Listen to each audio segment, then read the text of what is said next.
मध्ये रस्त्यांची मोठी चाळण झालेली आहे आणि नागरिकांच्या विविध समस्या मांडायच्या कुणाकडे हा देखील प्रश्न निर्माण झालेला आहे.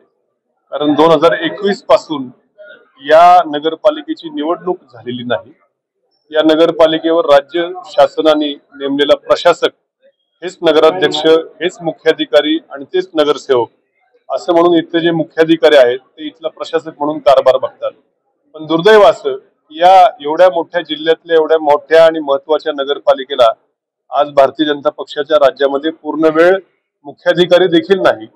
देवळाली नगरपालिकेचे मुख्याधिकारी 3 दिवस इकडं 2 दिवस इकडं असा अर्धा अर्धा वेळ त्या ठिकाणी कारभार बघतात. दुर्दैवानं मुख्याधिकारी नसल्यावर त्यांचं काम हे ओएस म्हणून जे पद आहे ऑफिस सुपरिटेंडेंट ते ओएस न देखील इथल्या स्थानिक आमदारांनी काहीतरी दमबाजीची भाषा देऊन त्यांची बदली करून टाकली. मला हे वास्तविक कळत नाही. इथं जर मुख्याधिकारी नसेल तर उलट ओएसची जबाबदारी असते लोकांची कामं करण्याची, पण मात्र आमदारांनी मुख्याधिकारी आणायचं सोडून हाय त्या ओएसला देखील बदली करून टाकली. म्हणजे मोठं दुर्दैव या शहराचं आहे. कुठलंही लक्ष या राज्य सरकारचं इथल्या आमदारांचं या नगरपालिकेकडे नाही आणि रस्त्यांची मोठी चाळणी झालेली आहे. काल परवा काहीतरी 50 लाखाच्या रस्त्याची भूमिपूजन केले. ते जे निधी होता तो रितसर पालिकेला हा मिळणाराच निधी होता. याच्यामध्ये काय आमदारांनी खूप प्रयत्न करून आणले अशातला कुठला भाग नाही. आणि त्यातही आपण जर बघितलं तर काही रस्त्यांची कामं ही जे भावी काही त्यांचे माजी नगरसेवक आहेत त्यांच्या घराकडे जाणाऱ्या रस्त्याची कामं आहेत.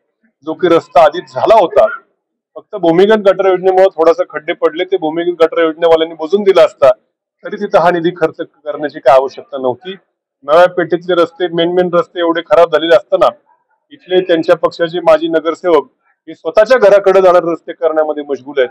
नागरिकांचं यांना काही देणं घेणं नाही, प्रशासकाचं लक्ष नाही. वास्तविक पाहता प्रशासकाची त्यांचं काम होतं की नेमके गरजेचे रस्ते कुठले आहेत तिथं खडं काम करणं गरजेचं होतं. आणि अशा प्रकारे मोठं दुर्लक्ष पालिकेकडे झालेलं आहे. जेव्हा महाविकास आघाडीचं सरकार होतं, मी आमदार असताना राज्यमंत्री असताना आमच्या सरकारच्या काळामध्ये कोट्यावधी रुपयाचा निधी आपण या नगरपालिकेमध्ये आणला. विशेषतः त्यावेळेसची परिस्थिती बघता वाड्या वस्त्यावरचे रस्ते खूप खराब झाले होते. त्यामुळे तनपुरेवाडी असेल, येवले आखाडा असेल, जोगेश्वरी आखाडा असेल, इकडे वराळे वस्ती असेल, या भागाकडे आपण रस्त्यांची कामं साठी मोठ्या प्रमाणावरती निधी द्यायचा प्रयत्न केला. त्याही निधीला ब्रेक आमचं सरकार गेल्यावरती या भाजपच्या सरकारनं स्थगिती लावली होती. तोही निधी आम्ही कसा बसा आणला